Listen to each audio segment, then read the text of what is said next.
Este es el último. Bueno, no sé si hay alguna pregunta antes de seguir continuando con... Yo, profe, Sí. con esta desacralización, donde ya la justicia de Dios o ganar el cielo a través de una cruzada y perder la vida ahí para ganar el cielo, ¿no? Aparece este nuevo orden jurídico. Usted habló de derecho romano nuevamente. ¿Es que se vuelve al derecho romano nuevamente? Sí, es parte del Renacimiento. Perfecto.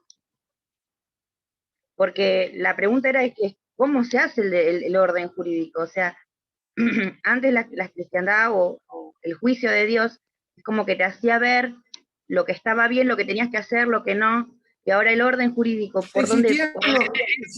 Claro, existían las cortes en las ciudades, ¿no?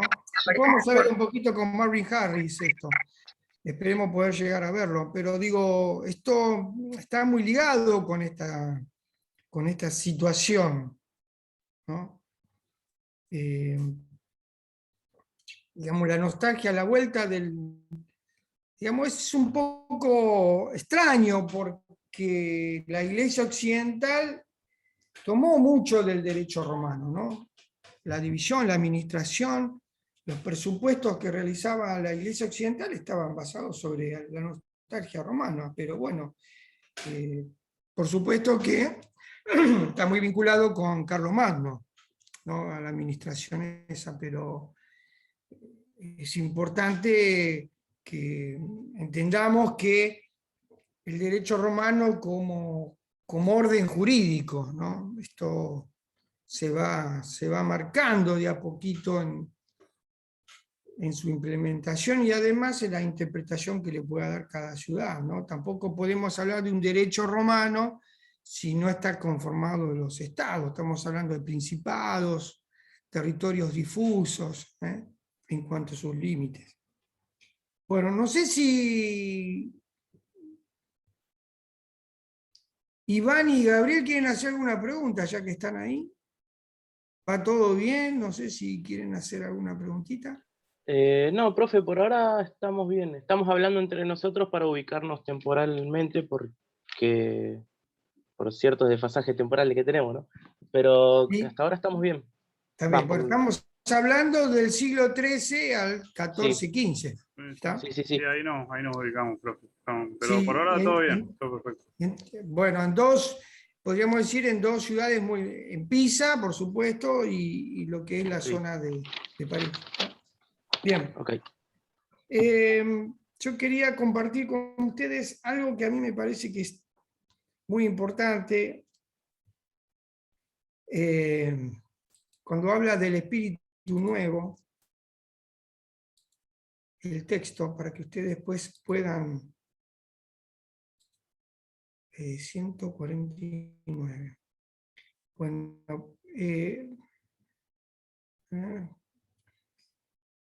ustedes fíjense que acá aparecen, y sin embargo real, tal como lo perciben estos comerciantes, estos propietarios, estos plantadores de viñas que saben perfectamente el precio del grano y de los cerdos, el precio de los sacos de lana y que quieren ver claro en sus cuentas.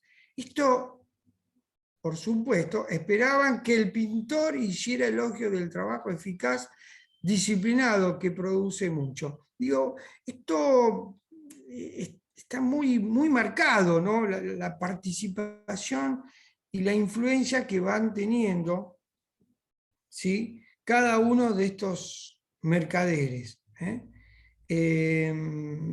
Ahí hay una intencionalidad manifiesta de que todo lo que ellos hacían en la actividad quede plasmada en el arte.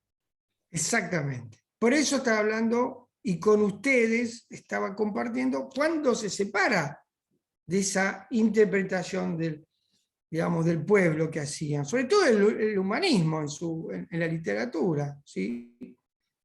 Es muy importante. Pero estoy buscando algo, 148. Ya entonces, Luis, ahí Sí. había un interés más grande que el económico, sino querían una hegemonía ideológica, desde el arte Exactamente, estaban ¿sí? manifestando esa necesidad. Exactamente, cambiar de alguna manera la impronta, digamos, de la mentalidad de la época, ¿no? Ahí cuando dice espíritu nuevo, que pasa de ¿A los dónde hombres está eso? Que ya la tengo- 148, acá en el segundo párrafo. porque estoy buscando eso y sabés que Ahí, tengo problemas ahí donde está la visuales. flecha, abajo, en el segundo párrafo. El segundo párrafo. Ahí, arriba.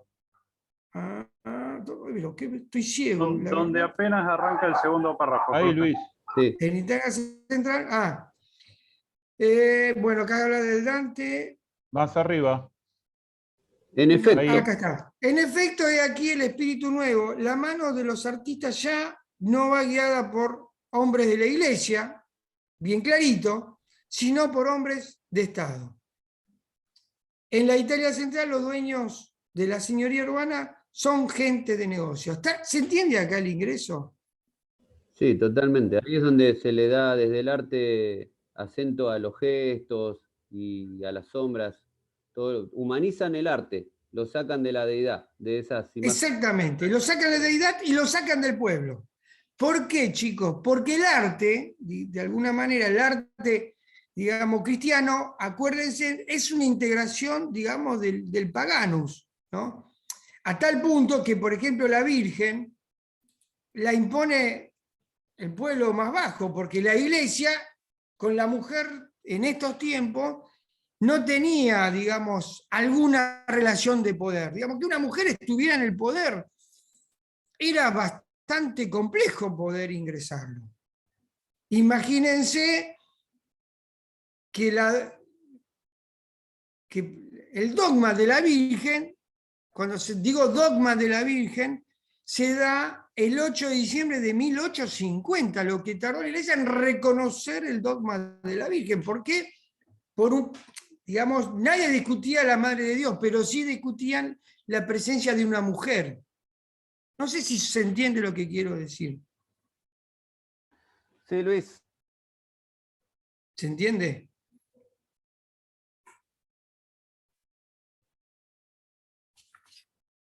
Me parece que está claro, ¿no? Bien. Sí. El tema de las imágenes. El tema de las imágenes es todo una cuestión también, porque las imágenes, y acá entramos en dos aspectos que a mí me parece que es profundizar, ¿no? Para algunos la imagen es un símbolo, para otros las imágenes son un signo. Ahora la pregunta es, ¿cuál es la diferencia entre el concepto de decir símbolo y signo? Para ustedes. Puede ser que el signo sea algo más, más abstracto y lo otro más simbólico, si se quiere. Muy bueno lo suyo. Como que el signo quiere expresar algo y el símbolo es cuando se lo apropia, ¿no? Al sentido. Claro, algo así. A ver, interesante lo que dicen, espectacular. ¿Eh? Lo simbólico está relacionado más con lo subjetivo. Yo pensé que el símbolo es una idea, un rasgo asociado. O Esa por voz ahí del lo, locutor o que por ahí tiene lo- Nicolás te mata. ¿eh? Esa o voz por del ahí- locutor que tiene Nicolás te mata. o por ahí los símbolos ya está más relacionado con la cuestión de Estado, con la noción de Estado. Eso está muy clarito, Martín. Pero el símbolo, chicos, el símbolo es porque hay acuerdos convencionales. Cuando vos decís, por ejemplo, nuestra bandera, el escudo es un símbolo, Ah. porque hay un acuerdo A eso voy. Está internacional. relacionado con el Estado también. Exactamente, está relacionado con el Estado. Pero, como dijo también Cristian, el signo, chicos, es, por ejemplo, el signo es una letra que asociado con otras letras y distintas palabras conforman ¿qué cosa? Un texto, o sea, una acción comunicativa. ¿Se entiende esto? Entonces el gesto, primeramente, era una acción comunicativa. Esa acción comunicativa del gesto también fue plasmada en la pintura de la Edad Media. Sí, la pintura del Cristo con la Virgen, ¿no? Es una escena que tiene mucha comunicación, ¿se entiende? En eso se conforman un signo, ¿por qué? Porque hay una interpretación y hay una comunicación. Digo, en la Iglesia occidental, sobre todo en la católica, que es la única que muchos la critican por adoración de la imagen, en realidad hay una veneración, no es una adoración. Y la veneración de la imagen está muy relacionado con un aspecto del Evangelio, porque vieron que dicen, mirá cómo tocan las imágenes, digo, es algo popular esto, que la Iglesia también no estaba de acuerdo, y mucho no está de acuerdo con esto de las imágenes. Digamos, cuando digo la Iglesia, el plano eclesiástico me refiero, ¿sí? La eclesia vendría a ser como la estructura, digamos, superior de la Iglesia. Muchas veces tiene estas discusiones. Y hay un pasaje del Evangelio que había una viuda que perdía sangre, ¿sí? Y estaba Cristo con toda la gente, ¿y qué hace la mujer? Sin decir nada lo toca y queda sanada. Entonces ese milagro, él siente que lo toca, Cristo le dice, entonces ese aspecto del Evangelio es lo que se transforma en algo popular. Digo, en nuestra patria también sucede lo mismo, ¿no? Por ejemplo, no sé si ustedes vieron, en Corrientes se hace la fiesta de San Baltasar. Hicieron la imagen de San Baltasar, ¿no? Con una escena, digamos, extraña, ¿no? En su mirada, en su forma. Digo, es bastante... El tema de la imagen es algo muy, muy, muy propio del pueblo bajo, no tanto porque nosotros necesitamos abstracciones, chicos. Nosotros que estamos en otra concepción, lo que buscamos es llevar de lo concreto a la abstracción. Nosotros lo que estamos hablando ahora son puramente abstracciones. ¿Se entiende esto? El problema de la abstracción es que a veces no la llevamos a la realidad. Este es el gran problema que tenemos en la enseñanza y el aprendizaje de la historia. Nuestros estudiantes cada vez hay una invasión de imágenes, pero no de abstracciones, son imágenes vacías. Por eso necesitamos contextualizar las imágenes y hacerlas concretas para que nuestros estudiantes se sientan identificados con esa imagen. No sé si soy claro. Es un proceso que no tenemos en cuenta muchas veces en la escuela media. Me parece que esto se tiene que plasmar en la actividad como futuro docente por parte de ustedes, ¿no? Que es necesario que la imagen vuelva a lo concreto, porque ¿saben lo que significa abstraer, chicos? De lo concreto llevarlo al nivel de la abstracción. El problema de la abstracción, ¿cuál es? Que muchas veces nosotros creamos, como muchos nos pasa, creamos dioses. Los creamos nosotros, que no tiene nada que ver con lo que piensa mejor. Entonces, creamos dioses, creamos cosas en planos objetivos. Y alguien que sabe mucho, que es Esther Díaz, una epistemóloga argentina que está muy viejita, a mí me gusta muchísimo, sobre todo en los últimos años se puso más lúcida que antes, ¿sí?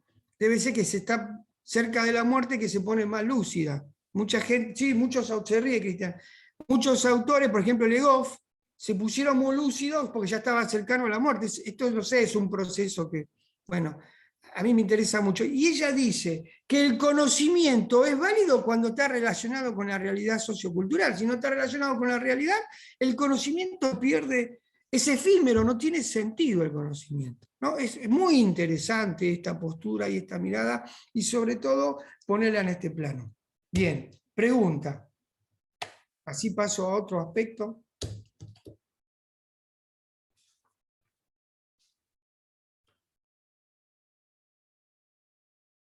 ¿No? Luna está muy callada, Luna sin cámara y calladita. A ver, Luna. Hola, profe, disculpe, no puedo. ¿Cómo le va a usted? ¿Alguna Todo pregunta? Algo que tenga No, pólvora. no, Luna, ¿usted sabe la clase poner estoy con pólvora? entendiendo. ¿Eh? Estuve escuchando la clase y voy entendiendo. Ah, bueno, pero no tiene ninguna pregunta para hacer. ¿No le generó ningún interrogante esto que estuvimos hablando? ¿Ninguno? Por ahora no, profe. Bueno, Nicolás Marzano. Vamos bien, profe. ¿Vamos bien? ¿No tiene ninguna pregunta? No, por el momento no, estoy tomando apuntes. Ah, bueno. Bueno, listo. Florencia, desde la psicología, ¿tiene algún aporte para hacernos? No, profe. ¿No? Bien, bueno, sigamos entonces. Acá aparece un nuevo aspecto que es la peste negra. La peste negra pasa a ser protagonista a partir de 1348. Arrasa de una manera importante, tienen un mapita que no vamos ahora a compartir porque si no se nos va la hora, pero arrasa de una manera tremenda, sobre todo Europa, a tal punto que desapareció 1/3 de la población, es lo que se menciona, mucho no se sabe, digo, no hay tanta precisión en esto, y atacaba a adultos, jóvenes, y sobre todo era una especie de, fíjense, ¿no? Es una especie de virus pulmonar y una especie de peste bubónica, ¿no? Una cosa donde los cadáveres quedaban tirados, sobre todo en las grandes aglomeraciones. Había todo un proceso de corrupción de ese cadáver que permitía justamente el mayor contagio. Entonces, ¿qué tenía que hacer? Se tenía que prender fuego a los cadáveres y prender fuego, digamos, todo aquello hubiera tocado el difunto. Bueno, entonces, esto, porque nunca se había visto la putrefacción de un cadáver. En la Edad Media, chicos, el pensamiento desde el Islam, ¿no? Desde el Islam y desde la cultura islámica y desde la cultura judía, no se podía estudiar un cadáver, no se podía cortar un cadáver para estudiarlo. Hay una película muy interesante que es El Médico, a mí me gusta mucho, si ustedes lo pueden googlear lo van a encontrar, ¿sí? Sobre un inglés cristiano que justamente quiere buscar esto y lo condenan por eso, porque empezó a estudiar, a abrir los cuerpos, un hombre que había muerto. Bueno, es interesante, si alguno quiere. Yo pensaba compartirla con ustedes, así que en qué momento la vemos. Sí, Martín. Una cuestión, Luis. Acá también se lo pone de manifiesto el autor el tema de que por ahí los culpables, o si se quiere, son los mercaderes de la introducción de la peste negra en Europa.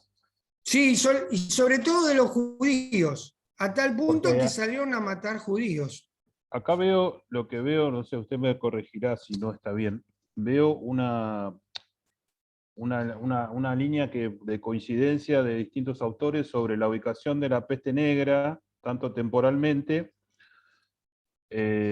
como de las consecuencias y también de los efectos que tuvo la peste negra en Europa. O sea, hay como un hilo conductor de varios autores que coinciden en lo mismo.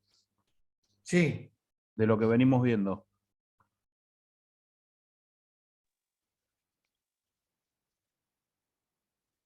¿Y cuál es? ¿La tenés ahí, Las Martín? coincidencias de los autores. Ah. Lo vimos con Anderson, lo vimos con Bianchi y lo estamos viendo ahora. Sí. Para mí, Martín, es la coincidencia de los autores es la desaparición de la mano de obra. Más que nada. Sí, la ubicación temporal también. Claro. Desaparece Sí, la mano de obra y prácticamente ciertos sistemas, tanto de vasallaje y luego del feudalismo, empiezan a decaer. Sí, lo que pasa es que el término de feudalismo, tengamos mucho cuidado porque el término de feudalismo está muy relacionado con lo económico, ¿no? Pero en realidad es una cuestión política, no es tan económica, ¿sí? A pesar de que la historia social mira e interpreta de esa manera, nosotros entendemos que desde la cátedra que es esa relación, ese vínculo, señor campesino o señor feudal, y la servidumbre, si quieren llamarla, si lo tomamos desde Bonací, hay un orden jurídico. ¿Cuál es? El sistema de vasallaje. El problema está que el sistema de vasallaje es una cuestión jurídica política, que de alguna manera se materializa en el territorio. ¿Se entiende esto? Entonces digo, no es solamente económico, sino que tiene todo un respaldo jurídico, si no, no se podría hacer. Bueno, con respecto a lo que dicen ustedes, yo creo que sí hay una relación directa con respecto a todo el proceso justamente, y sobre todo porque París es el centro de, digamos, París, bueno, todo lo que es Francia, que luego tiene distintas, digamos, distintas fracciones, ¿no? Pero el escenario donde más fuerte se dio el sistema o el feudalismo como sistema y la Edad Media, que es abarcativa para todo el mundo, ¿sí? Sobre todo el continente antiguo, pierde de vista todo esto que fuimos viendo, que es justamente el ingreso.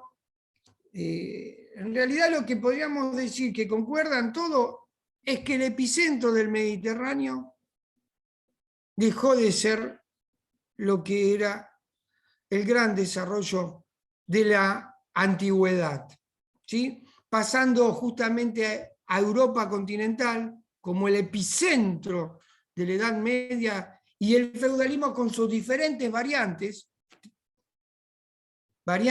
espaciales y temporales, porque son totalmente diferentes, y acuérdense que los legados están ligados con la presencia del Imperio Romano en cada rincón de ese territorio inmenso, y las respuestas en cuanto a esa situación. ¿Estamos? ¿Sí? ¿Me siguen con esto? Bien. ¿Qué pasa con la... ¿Querés decir algo, Martín? No sé si alguien quiere mencionar. ¿No? Ah, bueno. Quiero decir algo, Luis. Sí. Con respecto a la peste negra y después a una peste posterior que hubo 200 y pico de años después, también afectó mucho en el tema de las ceremonias funerarias en la zona.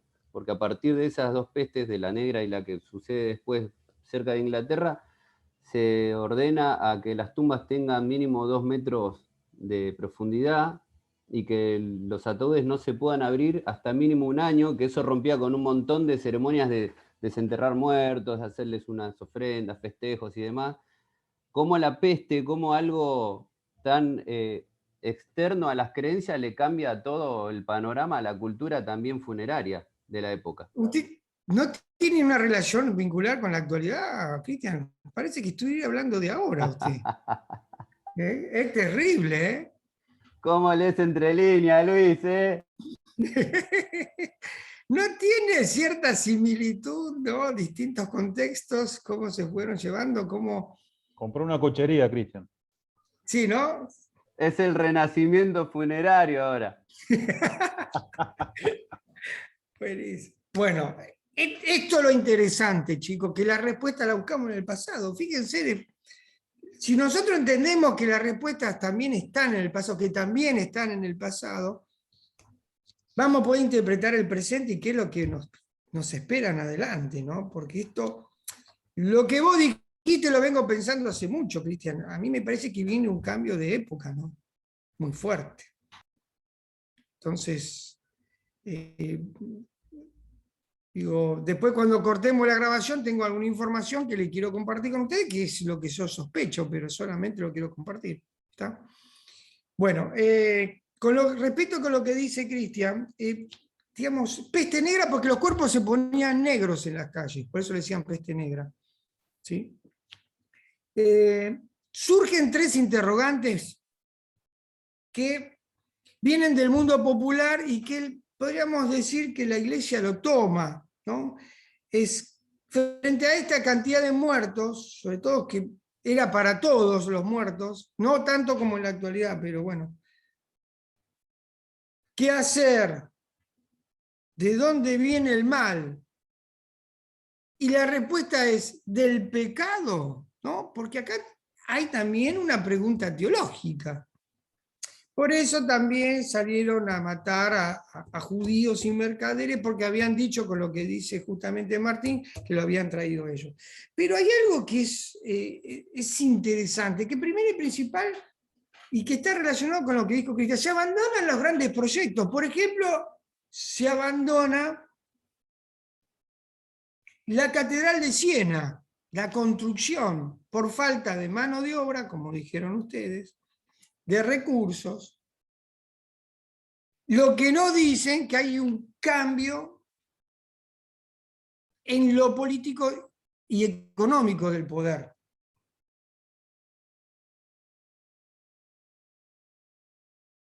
¿Por qué, chicos? Porque ahora si yo quiero construir tengo que pedir un préstamo a un bancario, o a un banquero, mejor dicho. ¿Se entiende la cuestión ahora?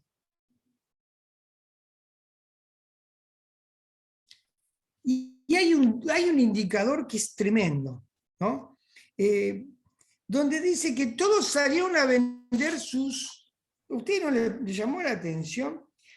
Todo lo que tenían, lo que habían quedado como supervivientes de la peste, ¿no? Sobre todo en París, como entre 4 millones de personas, empezaron a repartir sus herencias y sus bienes. Esto es interesante. ¿Quiénes son los que empezaron a repartir? Nos dice el autor, ¿no? A nosotros, me parece que de alguna sospechamos que es la nobleza la que salió a repartir sus bienes.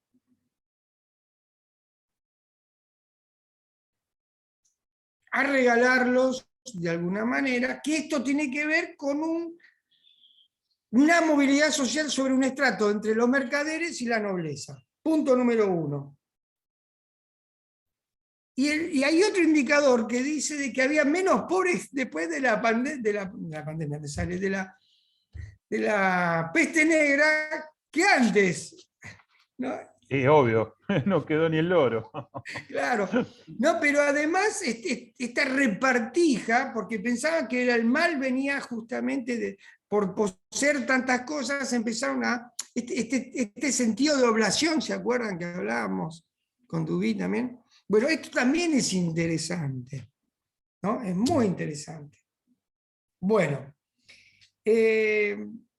¿dónde también se ve este cambio de época en lo artístico? Es justamente en la vulgaridad después de 1348. Dice, los intelectuales desaparecieron, algunos murieron y podríamos decir, se reemplazó por una pintura, una expresión artística vulgar, ¿no? Cuando hablan de vulgar y hablan de la pintura toscana, ¿por qué vulgar? Porque no estaba justamente influenciada por la razón. El autor es benévolo y habla de inteligencia, pero en realidad lo que está diciendo es la razón. Y si no hay razón y no hay lógica, es porque es justamente una expresión barroca. ¿Me siguen con esto, mis queridos estudiantes?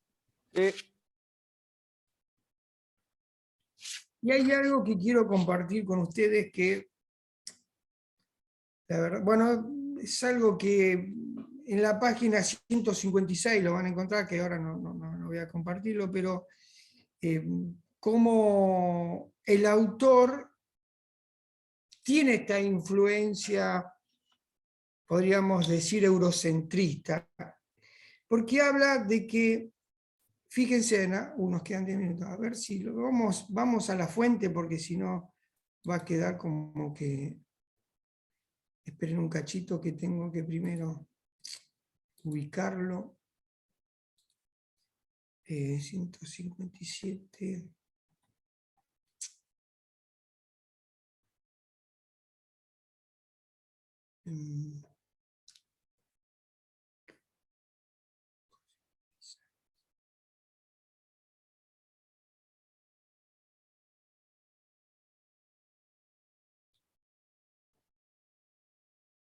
Bueno, ahí vamos a compartirlo antes que termine. Fíjense en ustedes, ¿no? Esto es muy eurocentrista. Dice, las ciudades se encogieron dentro del cinturón de las murallas y se emparedaron. Digamos, se encogieron significa se cerraron entre sí hacia adentro, ¿no? Pero dice que Europa salió aliviada de la prueba, pero esto es lo que llama la atención. Estaba superpoblada, restableció el equilibrio demográfico.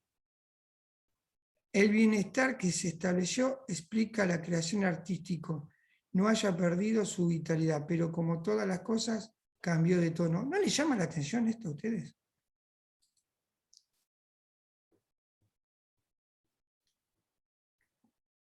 Como algo, uno no quiere entrar, pero digo, como algo Sí, la verdad que sí. planificado, ¿no? ¿Eh? Sí, la verdad que llama la atención. Es como si Llama- hubiese gente de más para él. Exactamente, ¿no? El equilibrio demográfico, una cuestión que para analizarla, ¿no? Y también, digo, sería importante que nosotros como futuros profesores también tengamos en cuenta esta Puede variable, ser ¿no? jugando a la pobreza. Sí, a la pobreza y como hablaba Sarmiento, ¿no? De la civilización, ¿no? Me acuerdo que Sarmiento cuando viajó a Inglaterra vio una señora con una escoba, dijo, oh, este es el símbolo de la civilización, la escoba, ¿no? Digamos, no es propio hasta el día de hoy estas situaciones, ¿no? La cuestión aborigen en América del Norte se resolvió de una manera distinta, tal vez, y que se trató de implementar en el siglo XIX con la campaña al desierto. Campaña al desierto, desierto diciendo que no hay nadie. Se hacen campaña contra nadie, ¿con quién? Contra los aborígenes que eran invisibles. ¿Se entiende esto? Entonces digo, no es solamente la conquista y la colonización, sino que también en la formación de los estados modernos se llevó adelante una cuestión demográfica, podríamos decir, ¿no? Bueno, para cerrar el tema de la felicidad, que es el último punto, no me quedan 6 minutitos, y me gustaría después cerrar con alguna reflexión. ¿A qué se refiere la felicidad? Justamente la felicidad está marcada por la felicidad terrenal, ya no es la felicidad del cielo. Punto número 1, que todo el texto va alrededor de esta cuestión. ¿Por qué? Porque estamos viviendo una época del siglo XIV que es de transición. Lo profano y lo sagrado conviven. ¿Sí? Conviven, esto lo vamos a profundizar con el texto que viene, pero conviven, digamos, la superposición de los ritos del placer con las devociones. Esto es muy interesante porque hay todo un proceso de cambio, significa. ¿Sí? ¿Estamos con esto? Y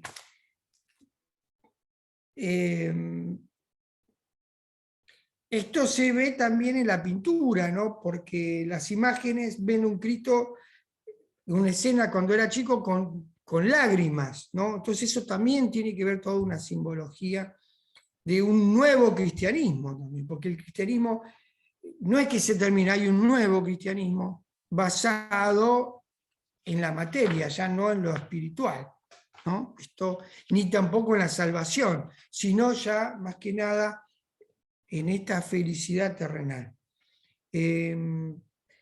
Me parece que bueno, es un texto que nos puede servir para poder hacer esta interpretación y resolver algunos interrogantes.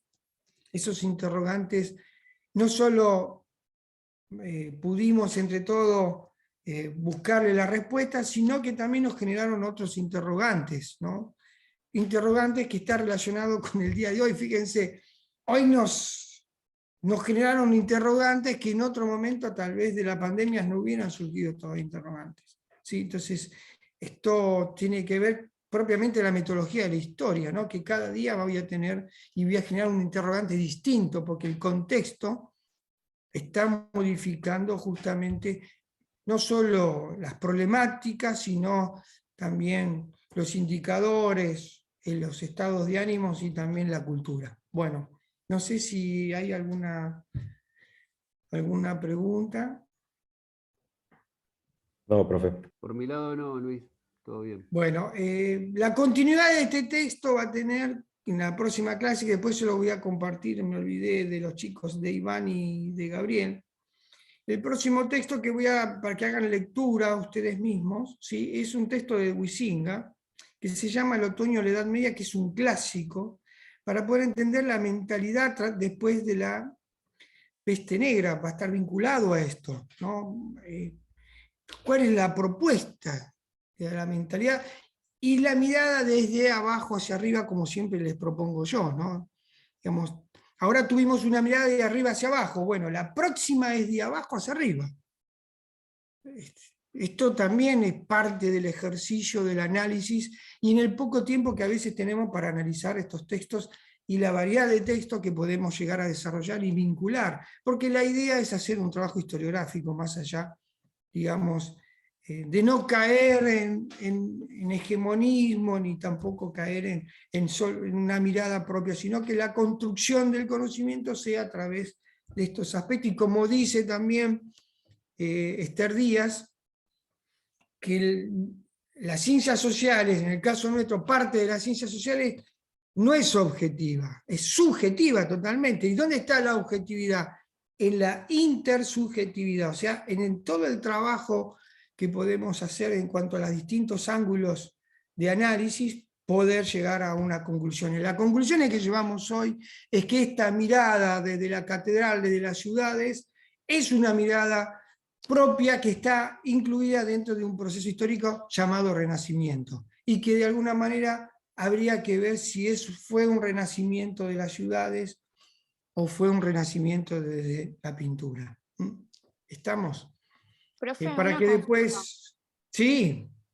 Me quedé pensando, bueno, escuchando la clase y demás, la moneda podría entrar como un elemento que habla sobre la felicidad terrenal, ¿no? Que formó parte del cambio de esta felicidad que se convirtió en terrenal, se podría decir. Sí, también, Luna, porque la moneda es la que te da justamente el camino a la felicidad.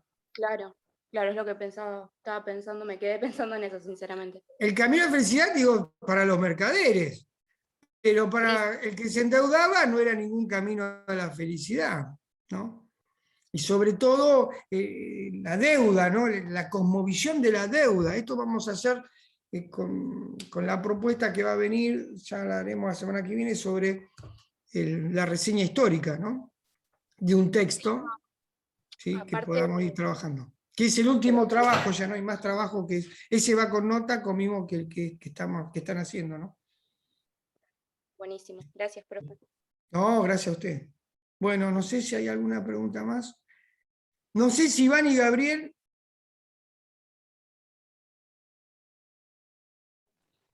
Sí, profe, yo le quería pedir que nos pase los textos, por ejemplo, el de esta ¿Cómo clase no? y de la próxima. Bueno, muy bien. Y algo más era, pero no me estaría acordando ahora. Cortamos y volvemos, les robo 5 minutos más, nada más que 5, porque quiero...